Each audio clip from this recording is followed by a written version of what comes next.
নমস্কার, আমি উজ্জ্বল শর্মা শাস্ত্রী বলছি। আজকের ভিডিও শুরু করার আগে আমার গুরুদেব রাম ঠাকুরের চরণে সশ্রদ্ধ প্রণাম জানিয়ে আজকের ভিডিও শুরু করছি। আজকের ভিডিওর কন্টেন্ট হচ্ছে 19শে জুন 2026-এর পর থেকে বাদবাকি বলা যেতে পারে জুন মাস পর্যন্ত কয়েকটি রাশির প্রভূত আর্থিক উন্নতি লক্ষ্য করা যাচ্ছে। প্রভূত আর্থিক উন্নতি হবে, শুধু আর্থিক উন্নতি নয়, কর্মের জায়গায় সাফল্য, সে আপনি ব্যবসায় করুন অথবা কর্ম চাকুরি করুন, চাকুরি প্রমোশন পর্যন্ত হয়ে যেতে পারে। এমনকি আপনাদের সন্তানের দিক থেকে ভালো ফল পাবেন, সন্তানের দিক থেকে সুখী হবেন, দাম্পত্যর দিক থেকে সুখী হবেন, প্রেম প্রীতি প্রণয়ের ক্ষেত্রে অশান্তি কম হবে, একটা সাফল্য দেখা যাবে, প্রেম শেষ পর্যন্ত বিবাহ পর্যন্ত চলে যেতে পারে, বিবাহ সম্পন্ন হওয়ার যোগ পর্যন্ত লক্ষ্য করা যাচ্ছে। কিন্তু এর মধ্যে কিন্তু আছে।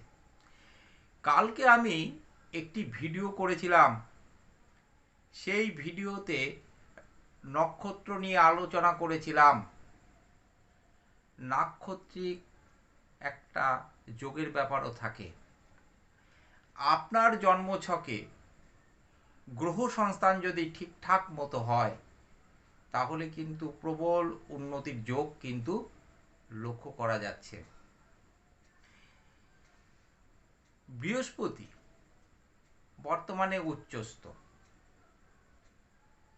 অন্যান্য গ্রহের গোচর অনুযায়ী সামগ্রিকভাবে বলা যেতে পারে এই কয়েকটি রাশির আর্থিক দিক থেকে কিন্তু প্রবল সফলতা দেখা যাচ্ছে। মানুষের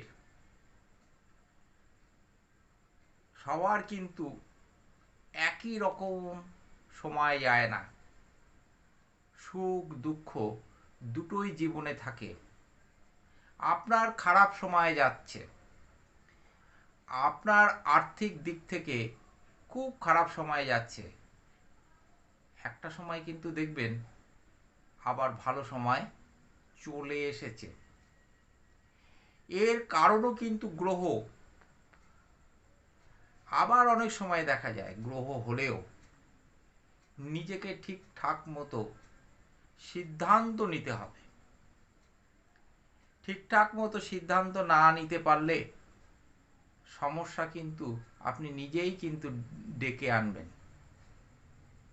আপনার সামর্থ্য অনুযায়ী যদি আপনি ব্যয় করেন তাহলে আর্থিক দিক থেকে কিন্তু অত বিপর্যস্ত হওয়ার সম্ভাবনা থাকে না।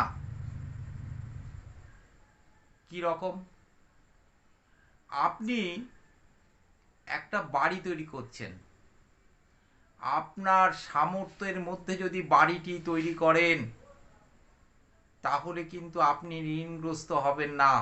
কিন্তু আপনার সামর্থ্যের বাইরে গিয়ে যদি আপনি ওই বাড়িটি নির্মাণ করেন তাহলে দেখবেন আপনার আর্থিক দিক থেকে একটা বিপর্যয় নেমে আসার একটা সম্ভাবনা কিন্তু থেকে যায়। এই জ্যোতিষশাস্ত্রের মাধ্যমে দেখা যাচ্ছে সন্তান অবাধ্য, কথা শুনছে না, সন্তানের মতো চলছে। আগে পড়াশোনায় ভালো ছিল, এখন পড়াশোনায় অমনোযোগী, এখন খারাপ রেজাল্ট করছে, আগে ভালো রেজাল্ট করত। এগুলো কিন্তু সবই গ্রহের ব্যাপার। এগুলির কিন্তু প্রতিকার বিধান করা যায়। স্বামী স্ত্রীর ভিতরে তীব্র অশান্তি, এগুলো কিন্তু জ্যোতিষশাস্ত্রের মাধ্যমে দূর করা যেতে পারে। ব্যবসা ভালো চলছিল, হঠাৎ করে ব্যবসায় অসাফল্য, ব্যবসা বিপদগ্রস্ত, ব্যবসায় আগের থেকে মুনাফা অনেক কমে গেছে, এসব ক্ষেত্রেও কিন্তু সমাধান করা যেতে পারে। এগুলো গ্রহগত সমস্যা, এগুলো থেকে বেরিয়ে আসা যায় গ্রহ প্রতিকারের মাধ্যমে। আপনারা যারা বিভিন্ন রকম সমস্যার মধ্যে চলছেন, আপনাদের আর কতদিন এই ধরনের কষ্ট করতে হতে পারে, এগুলো কিন্তু সমস্তই জ্যোতিষশাস্ত্রের মাধ্যমে বিচার বিশ্লেষণ করে বলা যায়। কিন্তু কবে থেকে এই বিপদ থেকে আপনারা বেরিয়ে আসতে পারবেন, উপযুক্ত প্রতিকার বিধানের মাধ্যমে কিন্তু বেরিয়ে আসা যায়। আপনার জন্মছকে যদি রাহু, এই যে হঠাৎ প্রাপ্তির ক্ষেত্রে রাহুর একটা বড় ভূমিকা, বৃহস্পতি ভালো জায়গায় রয়েছে, ধরুন বৃহস্পতি একাদশে রয়েছে, আপনার দ্বিতীয় স্থান শুভ, পঞ্চম স্থান শুভ, একাদশ স্থান শুভ, আপনার কিন্তু অর্থপ্রাপ্তি হবেই। আপনার শুক্র ভালো আছে, ভালো জায়গায় অবস্থান করছে, আপনি কিন্তু অর্থ পাবেন। এগুলো রাশি অনুযায়ী নির্ভর করে, কোন গ্রহের কিভাবে প্রতিকার বিধান করতে হবে সে তো একমাত্র জ্যোতিষীরাই বলতে পারেন, শাস্ত্রজ্ঞ জ্যোতিষীরা। কর্কট রাশি কিন্তু একটা ভালো সময় এখন, কর্কট রাশি ও লগ্নের। কন্যা রাশি ও লগ্নেরও কিন্তু এখন একটা ভালো সময়। এই দুটো রাশি কিন্তু একটা ভালো সময় আসছে, অন্তত অক্টোবর মাস পর্যন্ত আপনারা কিন্তু ভালো ফল পাবেন। আর্থিক দিক থেকে সাফল্য কিন্তু আপনাদের অবশ্যই আসবে। ব্যবসায় কিন্তু মুনাফা আসার সম্ভাবনা, চাকুরিতে প্রমোশনের সম্ভাবনা রয়েছে। কর্মপ্রার্থী যারা যারা কর্মের চেষ্টা করছেন, চাকুরির চেষ্টা করছেন, এই সময় কিন্তু হয়ে যাওয়ার সম্ভাবনা আছে।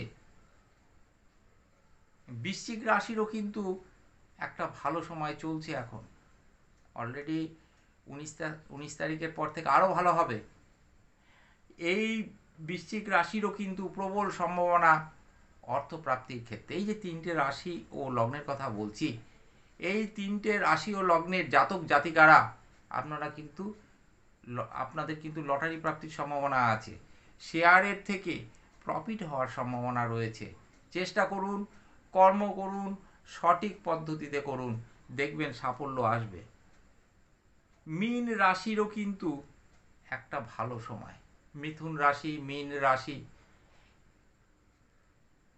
মিথুন রাশি এবং মীন রাশির জাতক জাতিকাদেরও কিন্তু আর্থিক দিক থেকে একটা সাফল্য আসার যোগ দেখা যাচ্ছে। সিংহ রাশি, তাহলে কর্কট রাশি, মিথুন রাশি, কন্যা রাশি, বৃশ্চিক রাশি, মীন রাশি এবং সিংহ রাশি জাতক জাতিকাদের বলবো, আপনারা চেষ্টা করুন, সঠিক পদ্ধতিতে কর্ম করুন, আপনাদের কিন্তু আর্থিক উন্নতি হওয়ার যোগ কিন্তু প্রবলভাবে দেখা যাচ্ছে। আপনাদের নেটাল চার্ট যারা আপনারা বিচার করাতে চান, অনলাইনে যদি বিচার করাতে চান, আমার সঙ্গে হোয়াটসঅ্যাপ নাম্বারে যোগাযোগ করুন। আপনারা যারা আমার সঙ্গে সামনাসামনি দেখা করতে চাইছেন, চেম্বারে আসতে চাইছেন, আপনারা হোয়াটসঅ্যাপ নাম্বারে যোগাযোগ করুন। এমনকি আপনারা ফোন করতে পারেন, আমি কোথায় কোথায় বসি আপনাদের জানিয়ে দেব। আপনাদের ঠিকানা আমি বলে দেব, আপনাদের কাছাকাছি কোথায় আমি বসছি। আপনারা সবাই কিন্তু ভালো থাকুন, সুস্থ থাকুন, আপনাদের দীর্ঘজীবী হওয়ার আমি প্রার্থনা করি। আপনারা সুস্থ সুন্দর থাকুন। চলার পথে ভুল করবেন না, চলার পথে ভুল করলে কিন্তু এর জন্য আপনাদের মাসুল গুনতে হবে। সিদ্ধান্ত সঠিকভাবে নিন, ব্যবসা বাণিজ্যের ক্ষেত্রে সঠিক সিদ্ধান্ত এই মুহূর্তে যদি আপনারা নিতে পারেন, তাহলে কিন্তু অনেক দূর আপনারা পৌঁছে যেতে পারবেন, এইটুকু আমি আপনাদের বলতে পারি। মানসিক দিকটা একটা কিন্তু বড় দিক। সবসময় যদি নেগেটিভ চিন্তা ভাবনা করেন তাহলে কিন্তু সাফল্য অনেক দূরে থাকবে আপনার থেকে। পজিটিভ চিন্তা ভাবনা করুন, সঠিক পদ্ধতিতে এগিয়ে চলুন, সাফল্য কিন্তু অবশ্যই আসবে। আপনারা অর্থ যখন আপনাদের সঠিক সময় অর্থ আসছে আপনাদের হাতে, বিশেষ করে কর্কট রাশি, কন্যা রাশি জাতক জাতিকাদের বলি, তারা অর্থ সঞ্চয় করার চেষ্টা করুন, অর্থ অপচয় করবেন না। একটা জিনিস এই কিছু সময় আগেই আমি বললাম, কারোরই চিরকালীন সময় ভালো যায় না। সুখ এবং দুঃখ, অর্থের অভাব, আবার অর্থ বিপুলভাবে আসছে, এই দুটোই দেখা যায়। যখন অর্থ আসে সেটাকে রাখার চেষ্টা করুন, সঞ্চয় করুন, আপনাদের কিন্তু ভালো হবে। আপনারা সবাই সুস্থ সুন্দর থাকুন, আপনাদের চলার পথ মসৃণ হোক। আমার গুরুদেবের চরণে প্রণাম জানিয়ে আজকের ভিডিও আমি এখানেই শেষ করলাম। আপনারা সবাই সুস্থ থাকুন।